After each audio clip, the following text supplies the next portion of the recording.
Apakah hibah yang diberikan ibu boleh tidak adil dengan yang lain karena anak yang lain mungkin lebih memerlukan? Apa bedanya dengan hibah dari ayah? Hadiah yang diberikan ibu atau ayah kepada anak-anak hendaknya adil kepada anak-anak. Adapun kalau perbedaan pemberian tersebut karena kebutuhan maka itu tidak mengapa. Itu tidak mengapa. Sebagai contoh anak SMA dia butuh motor, kita belikan motor. Anak TK ya jangan dibelikan motor ya. Karena dia tidak butuh apa? Tidak butuh motor.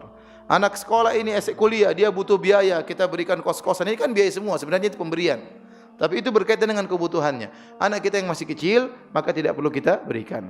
Tetapi kalau sudah sampai tahapan kita belikan rumah, dan itu di luar di luar kebutuhan sang anak, kita berikan dia rumah, maka harus anak kita yang lain kita belikan juga apa? Rumah. Kalau tidak, maka kita tidak adil. Ya. Dan ini pernah terjadi, saya pernah ditanya.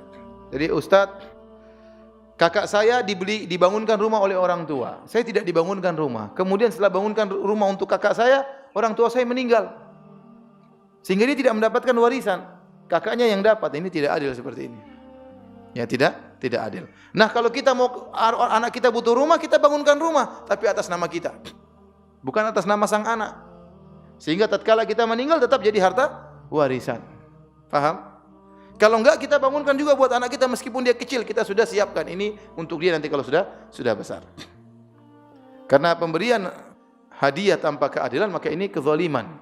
Waktu Nu'man bin Bashir radhiyallahu taala anhu diberi hadiah oleh bapaknya Bashir. Kemudian bapaknya datang kepada Nabi sallallahu alaihi wasallam minta agar Nabi menjadi saksi atas pemberian hadiah tersebut. Maka Nabi bertanya, "Aqulla waladika nahaltahu mithla ma nahalta Nu'man?" Apakah seluruh anak-anakmu sudah kau berikan hadiah sebagaimana kau berikan kepada Nu'man? Kata Bashir bapaknya, tidak ya Rasulullah. Kata Rasulullah SAW, idzan la ushidu alal jawr. Kalau gitu saya tidak mau menjadi saksi atas kezaliman. Ini kezaliman. Kata Nabi, dulu baina auladikum. Adilah engkau di antara anak-anakmu. Ayasurruka anna kulla auladika fi birrika sawaan. Apakah kau suka anak-anakmu semuanya berbakti kepadamu? Kata Bashir, iya kalau begitu adilah di antara mereka. Bahkan saya mengatakan ini perkara yang sangat sensitif. Ya ikhwan antum kalau punya anak nanti antum adil. Jangankan dalam pemberian, dalam kasih sayang. Ya. Kalau satunya antum cium, yang lain juga antum cium. Satunya antum peluk, yang lain juga antum peluk. Nanti di antara anak-anak antum ada yang cari muka memang, peluk-peluk antum terus. Ya sudah, biarin dia peluk-peluk antum, antum juga peluk yang lainnya. Karena yang lain nanti akan melihat anak-anak sangat sensitif dalam masalah ini.